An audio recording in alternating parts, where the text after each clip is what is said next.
If we can round off this journey now, where is this helium used and what challenges does this present? Thanks, Tom. I'll address that. One of the interesting things is that, we talked about challenges, right? We've had to deal with things that in my career I never thought I'd have to live through. Blockades in Qatar in 2017, 2021 and 22, kind of explosions in plants and wars that have impacted the way we manage helium.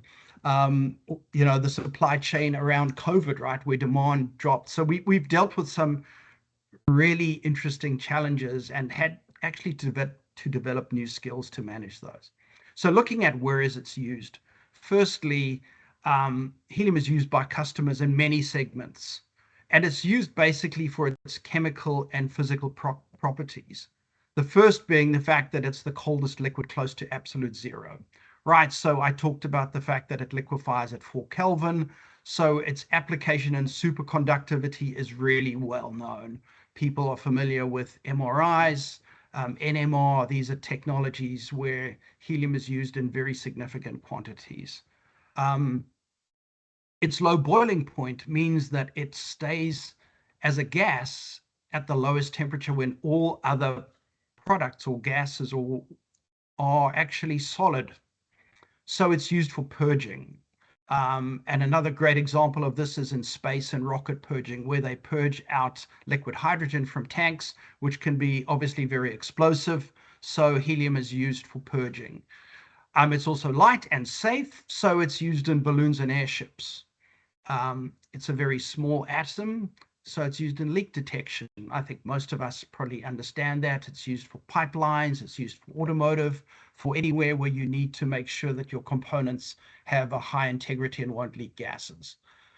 It's also used for some other quite high-tech applications. One of them is it's got a very high ionization potential, which means it's inert and it doesn't react. So it's used for analytical and electronic applications. It's also got very high heat transfer capabilities and is a good coolant. So it's used around fiber optic production, a lot of nuclear applications. And one of the interesting things about helium is that it actually doesn't become radioactive. So that's a very good property for use in nuclear applications. It's also used for breathing mixtures, things like deep diving, where you want to avoid nitrogen in the bends. And it's also used in COPD and various medical applications. So if you think about it, it's got a wide range of uses.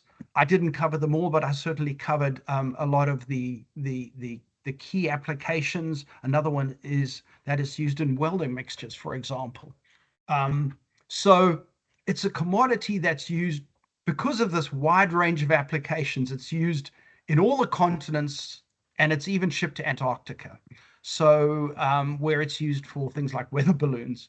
So the main challenge that we have is overcoming the supply chain issues that we've outlined above, and the goal of getting helium to the end customers on time and intact as well. So those are the, for me, kind of the big challenges that we face, and managing through these supply chain issues that we have right now, getting enough containers, managing the extended lead times has been a challenge, and we're hoping it improves.